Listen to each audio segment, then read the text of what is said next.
Have you ever fallen for someone who pulled you in close, then pushed you away, then reappeared just when you'd given up, and watched yourself getting more confused every cycle, while everyone around you told you it was simple, when it didn't feel simple at all?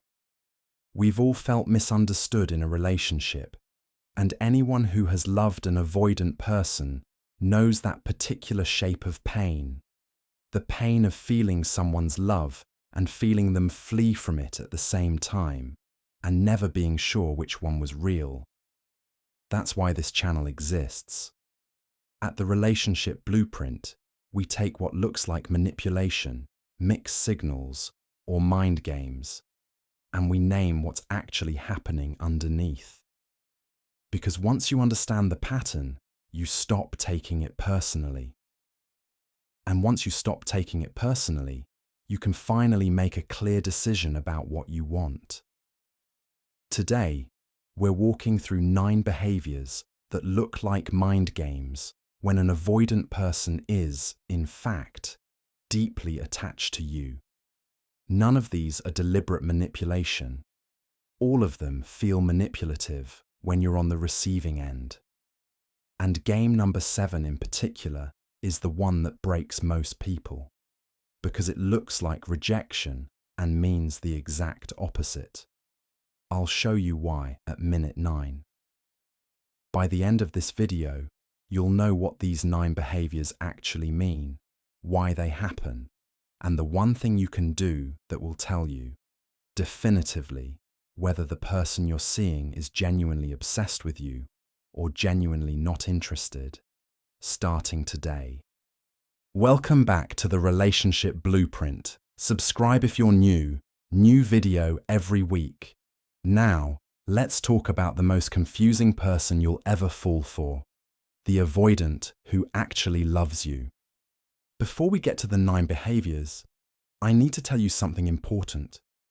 Stay with me for 60 seconds, because if this reframe lands, everything that follows will make sense in a completely different way. The behaviours we're about to cover look like mind games. They feel like mind games.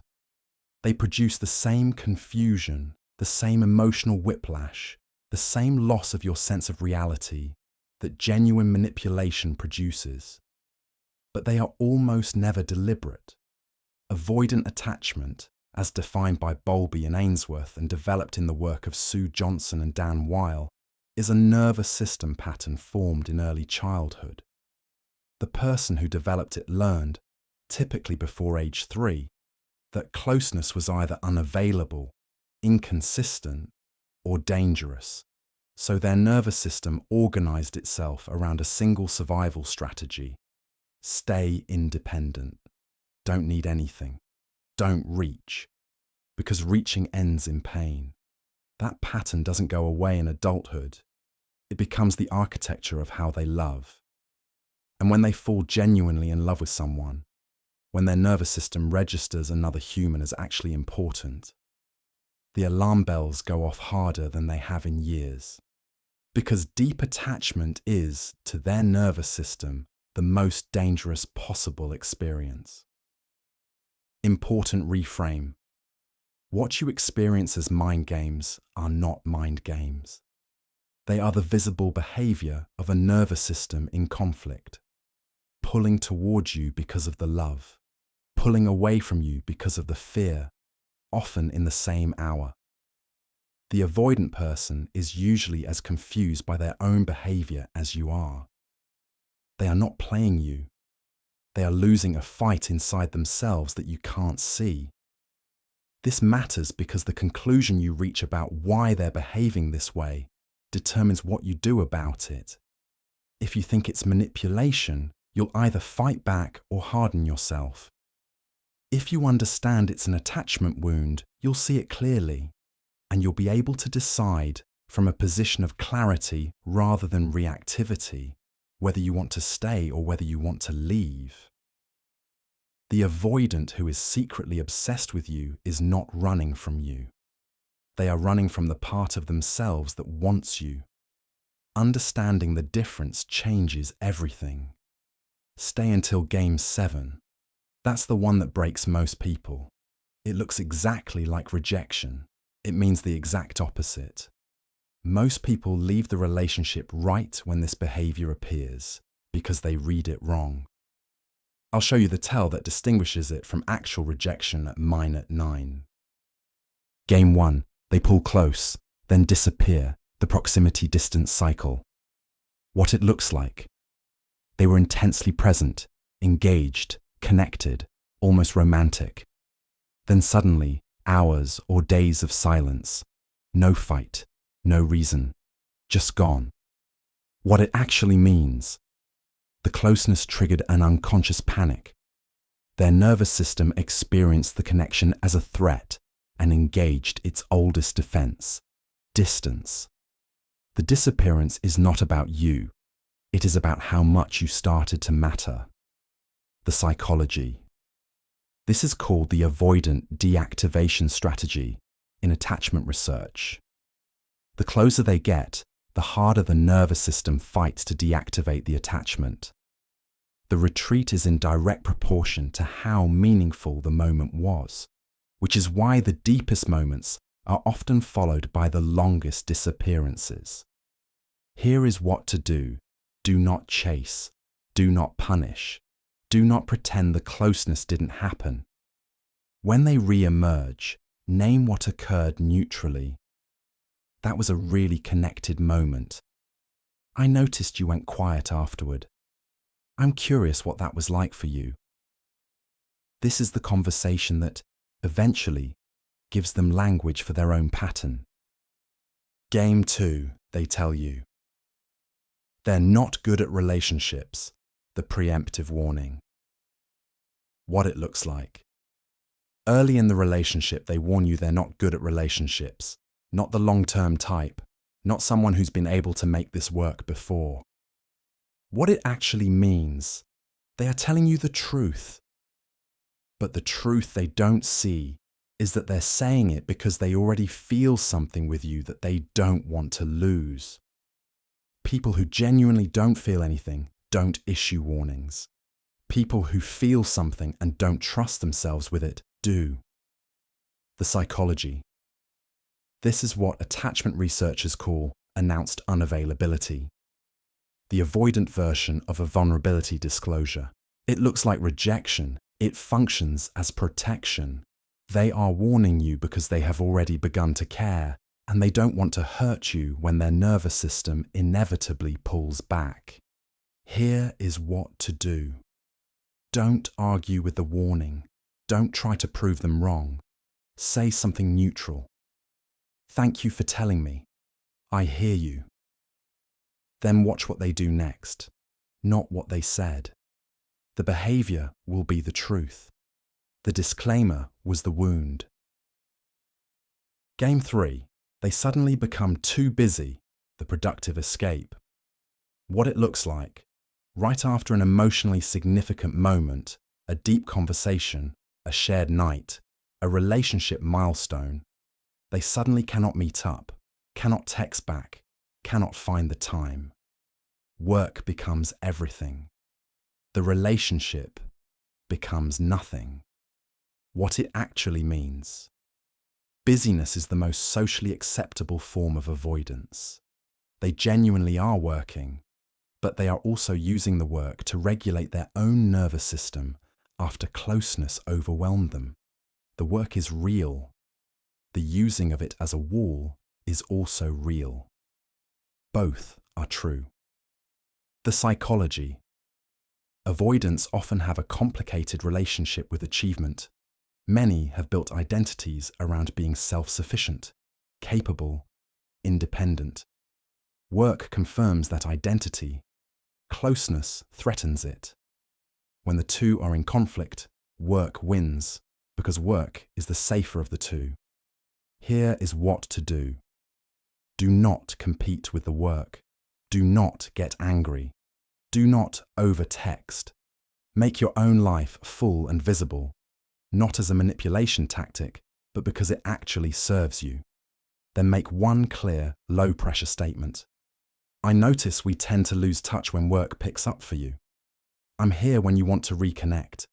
Avoidants often choose work over relationships because work is the only place they ever felt safe being needed.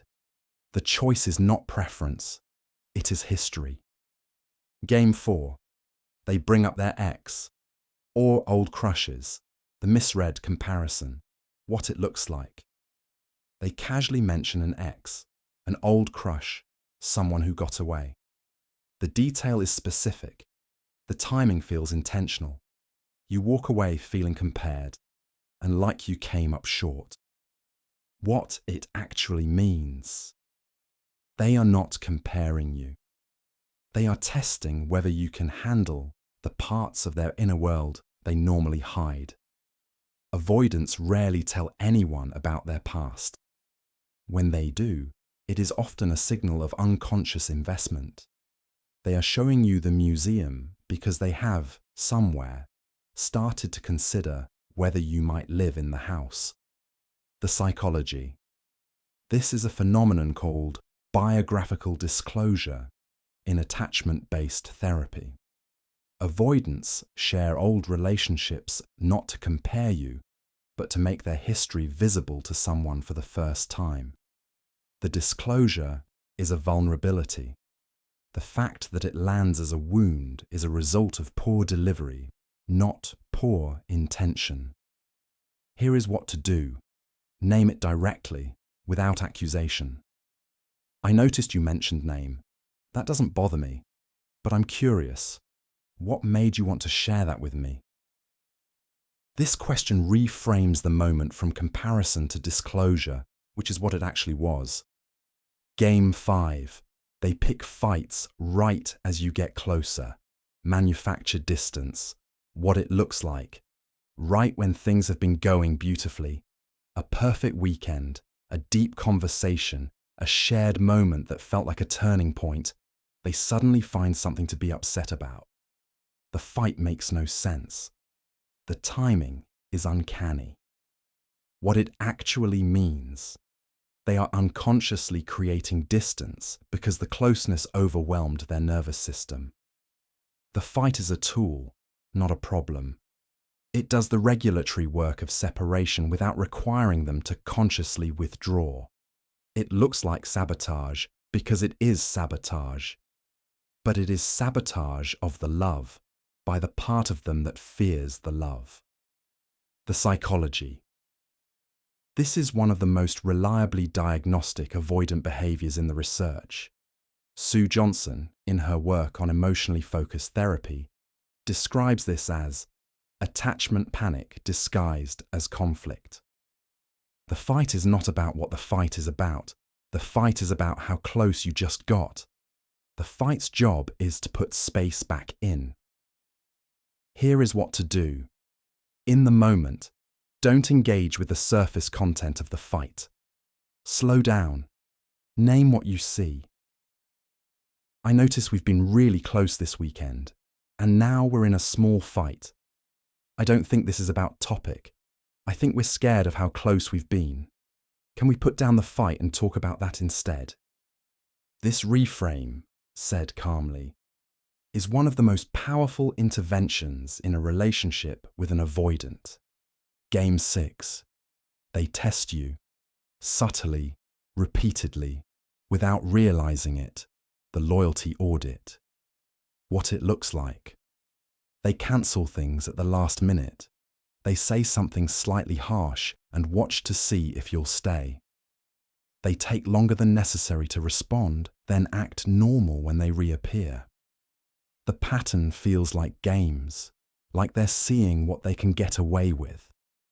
What it actually means. They are testing whether you will stay if they show you the parts of themselves they expect you to reject. The test is not a manipulation. It is the avoidant version of trust building. They need evidence repeatedly that you will not abandon them when they show up imperfectly. The test ends when they believe the answer. The psychology. Attachment researchers call this protest behaviour from the avoidant side, a way of confirming what they unconsciously expect, which is that everyone eventually leaves. They need to see with their own eyes, multiple times, that you stay even when they make staying inconvenient. Here is what to do. Stay grounded. Don't take the bait. But also, don't pretend the behaviour didn't happen. Name it neutrally and stay. You cancelled last minute. That's okay this time. I want to mention I noticed. The neutral naming, combined with the staying, is the data they actually need. Eventually, and this can take months, the testing stops. Game 7. They withdraw most when they feel the most. The love-fear paradox. Game 7. The one I told you breaks most people. Pay attention here, because this is the behaviour that ends more avoidant relationships than any other, and almost always because it gets misread. Here is the pattern. The relationship has been deepening. You've been getting closer. They've been opening up in ways they don't usually. And then, gradually, then all at once, they go cold. They stop initiating. They stop being affectionate. They become distant in a way that feels like the relationship is dying. And right at that moment, almost every partner of an avoidant person makes the same conclusion. They don't actually love me. They were never really in this. I imagined the closeness. I should leave. And here is what's actually happening underneath. What it looks like. They have withdrawn. Visibly, completely. They are physically present but emotionally cold. You feel certain you're being dumped without being told. What it actually means. This is the moment the avoidant nervous system has registered that the relationship has crossed an internal threshold, that the love has become real enough to be dangerous. The withdrawal is not the end of the love. It is the proof of how much love is there. People do not run from things they don't care about. They run from things that can hurt them. And nothing can hurt them more than someone they have actually let in. The psychology. In the attachment literature, this is called the deactivating cascade. And it is the most diagnostic behaviour for distinguishing an avoidant who is secretly obsessed from one who has actually lost interest. The avoidant who has actually lost interest does not withdraw harder. They simply drift. The avoidant who is secretly obsessed withdraws specifically in response to the depth they feel. The intensity of the withdrawal is, paradoxically, a measure of the depth of the love. Here is what to do. Here is the tell. Notice what happens right before the withdrawal. If there was a moment of unusual closeness, a deep conversation, a vulnerability, a confession, a peak, the withdrawal is the avoidant response. If there was nothing, no peak, no closeness, just gradual cooling, then it is actually disinterest.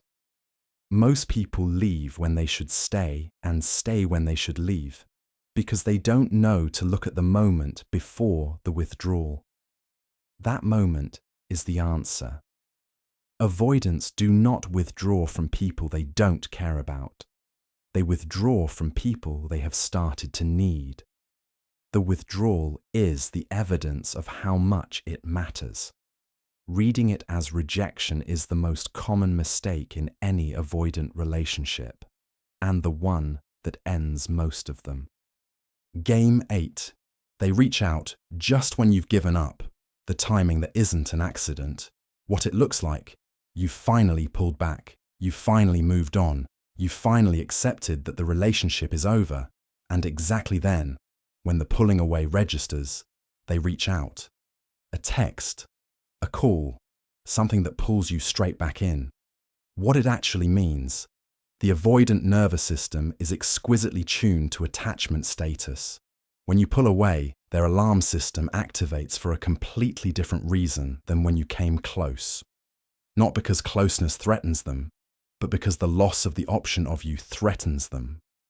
They are not playing games with the timing. Their nervous system simply registered something you didn't realize it was tracking. The psychology. This is what attachment researchers call phantom hunger. The avoidant person can tolerate the presence of love only because they know they can pull back from it. The moment you pull back, the entire emotional contract changes, and the threat of permanent loss activates a response that genuine closeness suppressed. The timing isn't manipulation. It is the avoidant nervous system finally feeling something clearly because the conflict between wanting you and fearing you has been resolved by your departure. Here is what to do. Do not respond reflexively. Take time. The fact that they reached out at the worst possible moment is, in itself, diagnostic. It tells you that the pattern is structural rather than circumstantial. If you respond from clarity rather than relief. I noticed your message. I needed time to know how I feel about it. Here's what I know, and here's what I need to see different before I come back. If you are going to re-engage, do it from strength, not from rescue. Game 9. They hold on years after you're gone, the unfinished attachment. What it looks like, years later, long after the relationship ended, long after either of you should still be thinking about it, they are still around, liking your posts, reaching out at strange hours, saying they still think about you. They will not come fully back. They will not fully let go. What it actually means. This is what an unintegrated attachment looks like in the long term. The avoidant who could not be close to you was also never able to fully release you.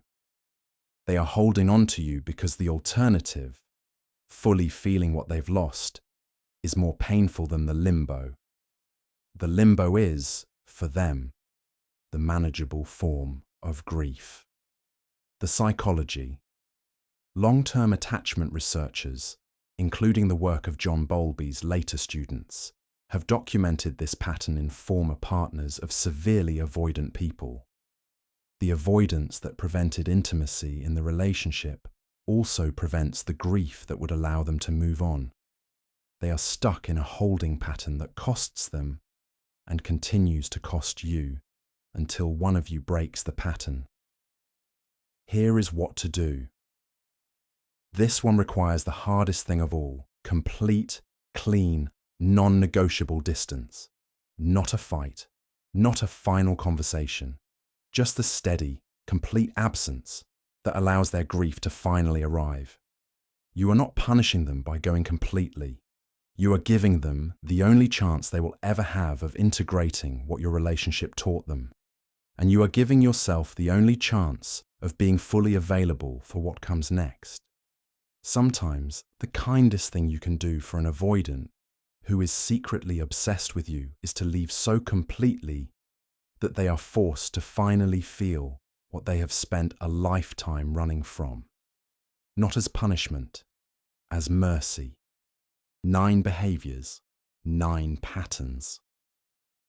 And the question every viewer of this video has, underneath everything, how do I know for sure whether the person I love is secretly obsessed with me or genuinely not interested? Here is the answer. The one thing that tells you everything. Watch what happens when you pull back, not as a tactic, not as a test, just naturally, when life gets busy, when you need space, when you stop chasing for a week. An avoidant who is genuinely not interested in you will be relieved. The space will be welcome. They will not chase. They will not panic. They will let you drift, and the drifting will feel comfortable to them. An avoidant who is secretly obsessed with you will, almost without exception, reappear. Their nervous system will register the absence as a threat that even their avoidance cannot ignore.